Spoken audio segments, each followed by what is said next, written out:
Isang bata ang masayang naglalaro sa bakuran. Hawak ang lumang laruan, tumatawa at kumakausap sa tila wala namang tao. Kapag tinanong ng magulang kung sino ang kalaro niya, sagot ng bata ay, may kaibigan daw siyang bagong kilala. Ngunit may napansin ang pamilya. Sa tuwing tanghali, kahit gaano katindi ang sikat ng araw, may kakaibang anino silang nakikita. Ang aninong ito ay hindi sumusunod sa araw. Hindi rin ito gumagalaw kahit umuurong ang mga anino ng lahat. Sino o ano ang nilalaro ng bata? Ako si Ka Elias at sa gabing ito, samahan niyo ako sa isa na namang kwento ng alamat, misteryo, at paniniwala. May kasabihan ang matatanda.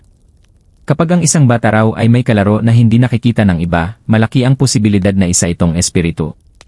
Pero bago tayo tumalon agad sa konklusyon, balikan muna natin ang mga simpleng karanasan ng mga bata. Alam natin na ang mga bata ay malilikot ang imahinasyon. Kahit simpleng walis, kaya nilang gawing espada. Kahit simpleng kahon, nagiging spaceship. Kaya kung marinig natin na may kausap silang hindi natin nakikita, unang naiisip ng magulang ay, siguro larong imahinasyon lang. Pero paano kung may palatandaang kakaiba? Tulad ng batang si Miko, 7 taong gulang mula sa probinsya ng Batangas. Araw-araw, makikita siyang naglalaro sa ilalim ng araw. Normal, di ba?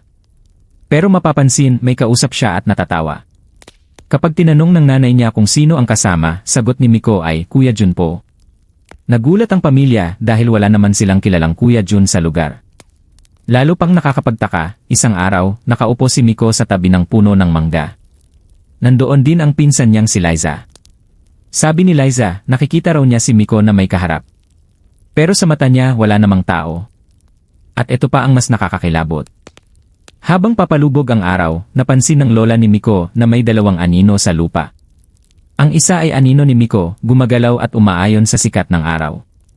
Ang isa naman ay nakatayo lang, hindi gumagalaw at hindi sumusunod sa direksyon ng araw. Para bang nakapako sa lupa. Kung ikaw ang magulang, hindi ka ba manginginig sa takot? Ngayon, dito pumapasok ang paniniwala ng matatanda. Ayon sa mga lolo at lola, kapag ang isang bata raw ay may kalaro na may kakaibang anino, hindi ito basta imaginary friend. Madalas daw, kaluluwa ito ng taong hindi matahimik. Pwede ring nilalang mula sa mundo ng mga engkanto o maligno na nagkukunwaring bata para makipaglaro. May mga kwento sa iba't ibang probinsya sa Pilipinas na sinasabi nilang, minsan, ang mga kaluluwang ligaw ay pumupunta sa mga bata dahil mas madaling lapitan ang inosente. Hindi sila agad natatakot at mas bukas ang isipan ng bata na makakita ng hindi nakikita ng matanda. Kaya raw nagiging kaibigan sila. Ngunit may isa pang nakakatakot na posibilidad. Kapag ang nilalang na ito ay hindi sumusunod sa natural na galaw ng mundo, tulad ng araw at anino, ibig sabihin ay hindi ito kabilang sa ating mundong ginagalawan. At kapag ganoon, delikado ang bata. Kaya madalas ay pinapayuhan ang mga magulang.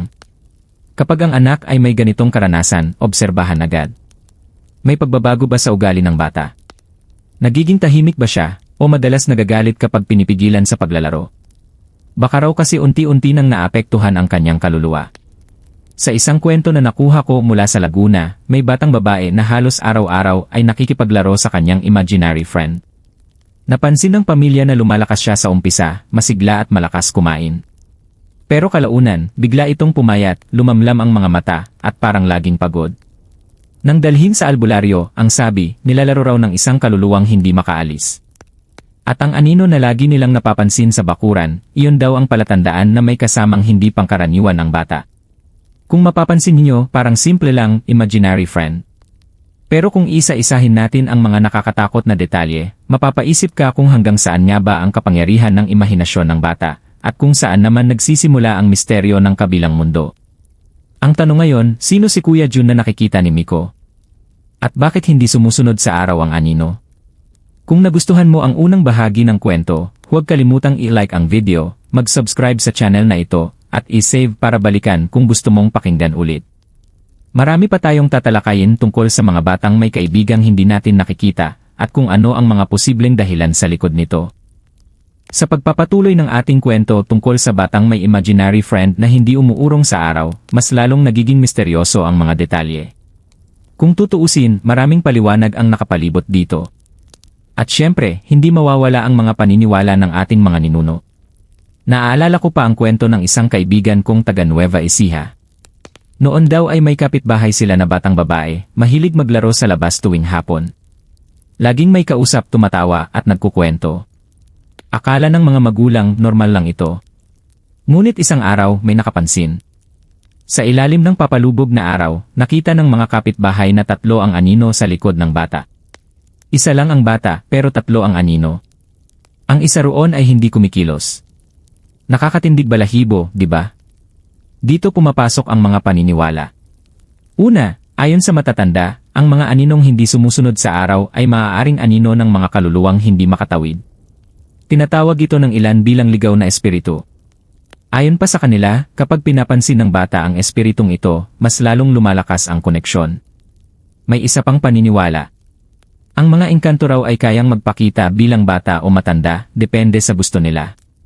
At ang pinakanakakatakot, may ilan daw sa kanila na sadyang nagtatago sa anino para hindi madaling makita ng iba. Kaya kung minsan, tila may extra shadow na napapansin sa paligid ng isang bata. Ngunit bakit nga ba madalas bata ang target? Simple lang ang sagot ng mga matatanda. Dahil ang mga bata raw ay inosente. Wala silang masamang intensyon at bukas ang kanilang mata sa mga bagay na hindi kayang makita ng matanda.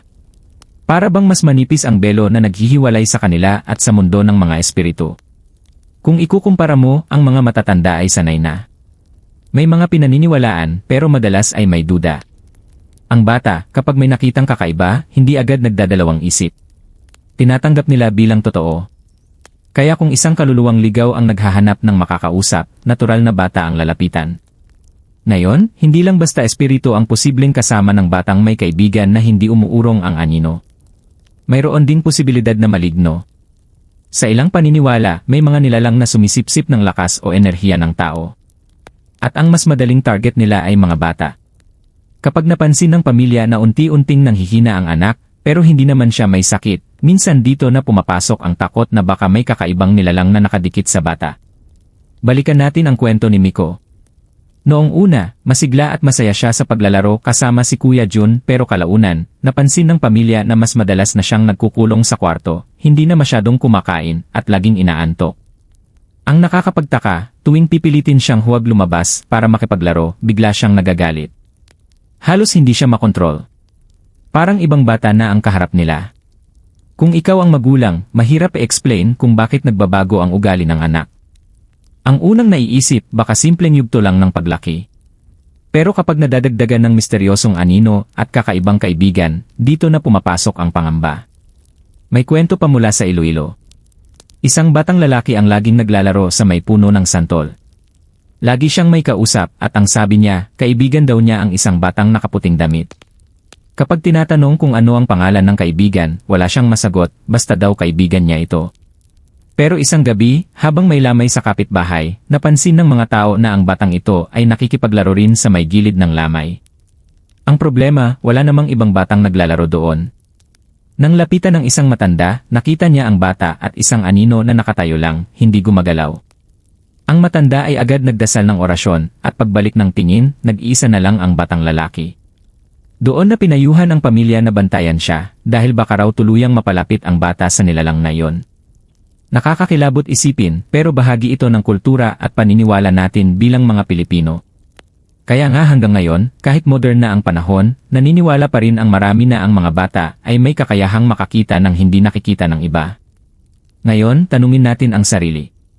Kapag ang anak o pamangkin natin ay may kaibigan na hindi natin nakikita, dapat ba tayong matakot o dapat ba nating ipagwalang bahala?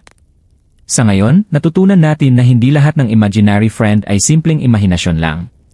Minsan, ito ay maaaring ligaw na kaluluwa, minsan ay engkanto, at sa mas nakakatakot na kaso, maaari itong isang maligno na may masamang intensyon. Kung mapapansin niyo, halos bawat probinsya sa Pilipinas ay may bersyon ng ganitong karanasan. Ang mga bata, may kaibigan daw na hindi nakikita ng iba. At palaging may kakaibang detalye, gaya ng aninong hindi sumusunod sa araw o presensya na hindi mawala-wala. May isang kwento mula sa Samar. Bata raw si Angelica noon nang magsimulang magkaroon ng best friend. Lagi niyang kinakausap, tinatawanan, at minsan ay inaaway pa. Ang sabi niya, pangalan daw nito ay Ana. Normal lang sa una, kasi halos lahat ng bata ay dumaraan sa yugto ng pagkakaroon ng imaginary friend. Pero ang ikinagulat ng pamilya, tuwing bumibisita sila sa sementeryo, doon daw mas sumisigla si Angelica. Lagi raw niyang sinasabi na roon si Ana nakikipaglaro sa kanya. Isang araw, nang tanungin ng tiyahin kung ano ang itsura ni Ana, sagot ng bata ay, lagi raw itong nakaputing damit at walang anino. Kung iisipin mo, pwedeng imahinasyon lang. Pero kung ikaw mismo ang magulang na makarinig na may kalaro ang anak na walang anino, hindi ka ba matatakot? Sa Maynila naman, may kasong naiulat na isang bata raw ang may kaibigang kalaro na lumalabas lang tuwing hapon. Ang sabi ng bata, gusto raw nito makipaghabulan. Pero ang nakapagtataka, tuwing hapon lang din nagkakasakit ang bata. Lagnat tuwing hapon, pero paggising sa umaga, malakas ulit. Nang ipatingin sa doktor, wala namang nakitang sakit. Kaya't dinala sa isang albularyo. Ang sabi ng albularyo, may nakikitang espiritu sa gilid ng bata. Isa raw itong nilalang na sumasama sa kanya tuwing hapon, at kaya siya nilalagnat ay dahil hinihigop ang kanyang enerhiya. Kaya may kasabihan ng matatanda, kapag ang bata raw ay nilalagnat tuwing hapon, baka hindi karaniwang sakit iyon, kundi lagnat engkanto. Hindi lang sakit ang palatandaan. Minsan, may pagbabago sa personalidad ng bata. May batang masiyahin, biglang nagiging tahimik. May batang palangiti, biglang nagiging bugnutin at marahas. Ang mga magulang, iniisip minsan, baka dahil lang sa paglaki. Pero ayon sa mga albularyo, baka raw unti-unti nang pinapasok ng kakaibang nilalang ang kanyang kalooban. Sa mga lugar na gaya ng Quezon at Bicol, madalas na ikinukwento ng matatanda ang tungkol sa mga duwende at lamang lupa. May mga bata raw na nagiging kaibigan ang mga ito, pero kapag naging masyadong malapit, nagkakaroon ng kapalit. Halimbawa, ang bata ay nagiging sakitin o madaling mapagod. Minsan, sinasabing binibigay ng mga nilalang ang masarap na pagkain sa bata sa kanilang mundo, kaya sa totoong mundo ay hindi na siya interesado sa pagkain. Nakakatakot isipin, pero marami nang nagpatunay na ang mga batang may imaginary friend ay unti-unting pumapayat at lumalabo ang mga mata. Para bang nadadala sila sa ibang dimensyon habang hindi nila namamalayan. Isang kwento mula sa antike ang madalas ikwento ng mga matatanda doon. May batang lalaki na laging naglalaro malapit sa ilog. Lagi niyang sinasabi na may kalaro siyang batang babae na nakatira raw sa tubig. Pero tuwing may ibang taong lumalapit, bigla itong naglalaho. Ang nakakagulat, isang araw, muntik nang malunod ang bata sa ilog. Mabuti na lang at nakita agad ng tiyuhin niya. Ang sabi ng mga matatanda, may humihila raw sa kanya pababa. Posibleng ang kaibigan niyang mula sa tubig ay nais siyang isama sa kanilang mundo. Kapag naririnig mo ang ganitong mga kwento, mapapaisip ka kung saan nagtatapos ang imahinasyon at nagsisimula ang tunay na kababalaghan. Kaya't hanggang ngayon, payo ng mga matatanda ay huwag basta-bastang binabaliwala ang mga sinasabi ng bata. Kung may kausap man silang hindi natin nakikita, huwag agad sabihin guni-guni lang. Baka may mas malalim na dahilan kung bakit nila ito nakikita. At sa usapin ng anino na hindi sumusunod sa araw, ito raw ay malinaw na palatandaan na hindi normal ang kaibigan ng bata. Dahil lahat ng bagay dito sa mundong ito, may kaakibat na anino na sumusunod sa galaw ng liwanag. Kapag hindi ito umaayon, ibig sabihin ay hindi ito kabilang sa mundo natin. Ngayon, mas malinaw na sa atin kung bakit ang mga magulang at matatanda ay hindi agad kampante kapag sinasabi ng bata na may kalaro silang hindi nakikita. Hindi ito basta simpleng imahinasyon. Maaari itong espiritu, engkanto, maligno, o nilalang mula sa ibang dimensyon. Kung kanina ay pinag-usapan natin ang mga paniniwala ng matatanda at mga probinsyang kwento tungkol sa bata at aninong kakaiba, ngayon ay dadalhin ko kayo sa ilang mga karanasang tunay na naranasan ng mga pamilya. Mga kwentong nakapagtindig balahibo pero puno ng aral para sa ating lahat. Unahin natin ang kwento ni Marites mula sa Pampanga. May anak siyang lalaki na 5 taong gulang.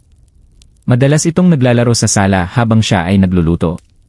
Hindi niya pinapansin dahil normal lang na maglaro ang bata mag-isa. Pero isang gabi, narinig niyang may 2 boses na nag-uusap. Ang isa ay boses ng anak niya at ang isa naman ay tinig ng isang batang babae. Ang problema, mag-isa lang naman ang anak niya sa sala. Nang silipin niya, nakita niyang tumatawa ang anak niya pero nakatingin ito sa sulok na walang tao. Kinabukasan, napansin ng lola ng bata na may 2 anino sa sahig habang maliwanag pa ang araw. Ang isa ay malinaw na anino ng bata, at ang isa ay nakatayo lang, hindi gumagalaw. Kinilabutan silang lahat. Dinala nila ang bata sa pari, at pinabless ang bahay. Pagkatapos noon, nawala na raw ang mga laro ng kanyang anak. Sa Quezon City naman, may batang babae na mahilig makipaglaro sa hardin tuwing 3:00 ng hapon. Lagi niyang kinakausap ang isang kaibigang lalaki na tinatawag niyang kuya. Ang sabi niya, ang kuya raw na ito ay mabait, lagi siyang binibigyan ng bulaklak at tinuturuan siyang kumanta. Ngunit isang araw, habang naglalakad sila ng kanyang yaya, bigla raw siyang tinuro ng bata at sinabing si kuya nandyan o. Pagtingin ng yaya, wala naman siyang nakita. Pero ang yaya ay nakaramdam ng malamig na hangin sa leeg, para bang may dumaan na hindi niya nakikita. Ang pinaka nakakakilabot, habang pinapanood ng ama ang anak sa bintana, napansin niyang may kasabay itong naglalakad sa damuhan. Isang maitim na anino na hindi umaayon sa sikat ng araw. Nang lumapit siya, bigla itong naglaho. Hindi lang sa mga syudad. Sa Cebu, may mag-asawang nagpunta pa sa albularyo dahil ang anak nila ay laging kinakausap ang isang babaeng hindi nila nakikita. Sabi ng bata, maganda raw ang babae at lagi siyang kasama. Pero kapansin-pansin, tuwing natutulog ang bata, hindi ito mapakali, parang may humihila sa kanya sa panaginip. Ayon sa albularyo, inkanto raw ang babaeng iyon na gustong isama ang bata sa kanilang mundo. Ang solusyon daw, isang ritual gamit ang asin, bawang, at dasal para maputol ang koneksyon.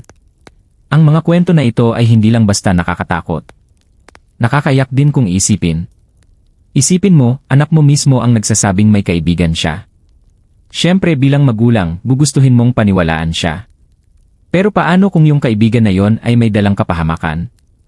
Kaya may mga pamilya na kahit modernong panahon na, bumabalik pa rin sa mga tradisyonal na paraan ng proteksyon. May ilan na nagpapabless ng bahay, may ilan na lumalapit sa albularyo, at may ilan na dinadaan sa dasal at pananampalataya. Ang mahalaga, hindi nila binabaliwala ang sinasabi ng bata. May isa pang kwento mula sa Mindoro na sadyang hindi ko makakalimutan. May batang lalaki roon na laging naglalaro sa bakuran. Sabi ng bata, may kasama raw siyang kapatid.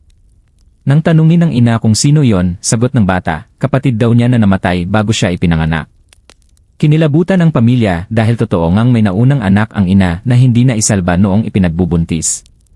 Dito natin makikita na minsan, hindi lang basta espiritu ng di kilala ang nakikita ng mga bata. Minsan, kaluluwa pa ng sariling pamilya. Ang tanong, mabuti ba o masama? Yan ang misteryo na hanggang ngayon ay walang malinaw na sagot. Kung tutuusin, may mga psychologist na nagsasabing normal lang ang imaginary friend. Para raw itong paraan ng bata para makabuo ng kakayahan sa pakikisalamuha. Pero kung may kasamang kakaibang palatandaan, tulad ng aninong hindi umaayon sa araw o pagbabago sa kalusugan at ugali ng bata, hindi na ito simpleng imahinasyon lang. Ngayon, mga kaibigan, isipin mo kung ikaw ang nasa sitwasyon ng mga magulang na ito. Kung ang anak mo ay masayang nakikipaglaro sa kaibigang hindi mo nakikita, pero ramdam mong may kakaiba, ano ang gagawin mo? Ang mga karanasang ito ay nagpapatunay na ang kwento ng batang may imaginary friend na hindi umuurong sa araw ay hindi lamang katang-isip. Marami sa ating mga kababayan ang nakaranas ng ganito, at iba-iba ang naging paraan nila para protektahan ang kanilang anak. Sa mga nakaraang bahagi, napag-usapan natin ang mga kakaibang karanasan ng mga bata na may kaibigang hindi nakikita. Mga kaibigang may aninong hindi umaayon sa araw, mga nilalang na tila may sariling intensyon, at mga karanasang nagpayanig sa maraming pamilya. Ngayon naman, sa huling bahagi ng ating usapan, aalamin natin kung paano nga ba natin mapoprotektahan ang mga bata ayon sa ating tradisyon at paniniwala. Unang payo ng matatanda, huwag baliwalain ang sinasabi ng bata. Kapag sinabi nilang may kalaro sila, pakinggan muna. Dahil minsan, ang pakikinig ay paraan para maintindihan kung simpleng imahinasyon lang ba ito o may kakaibang nangyayari. Ang mga bata ay mas bukas ang isip, kaya mas ramdam nila ang mga presensyang hindi natin nakikita. Ikalawa, proteksyon. Karaniwan, ginagamit ng mga pamilya ang bawang at asin. Ayon sa mga albularyo, ito raw ay mabisang panangga laban sa masasamang espiritu at maligno.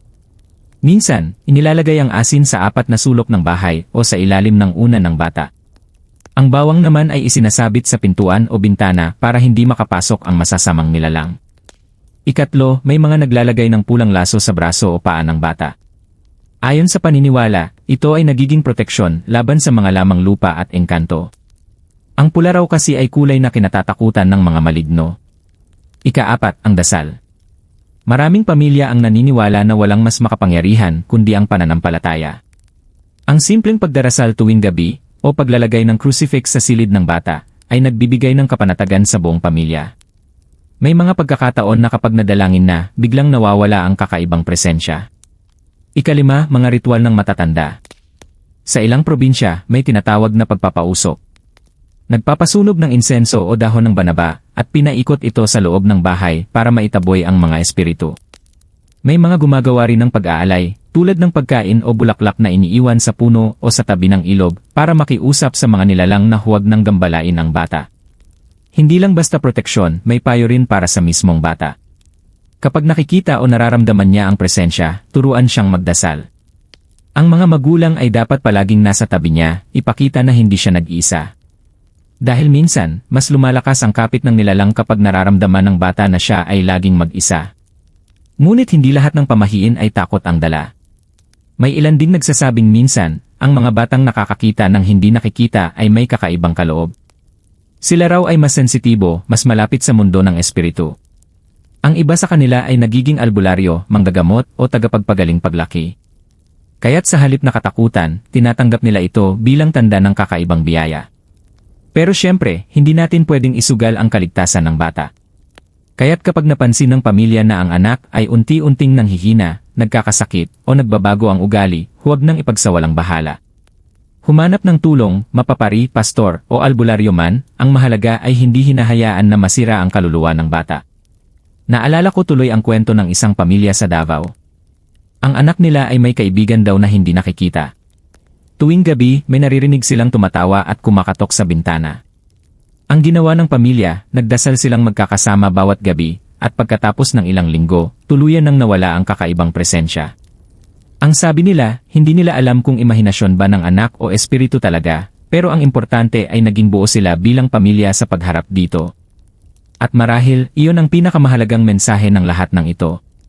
Nasa kabila ng mga pamahiin, ritual, at proteksyon, ang pinaka-epektibong paraan para manatiling ligtas ang mga bata ay ang pagkalinga ng pamilya.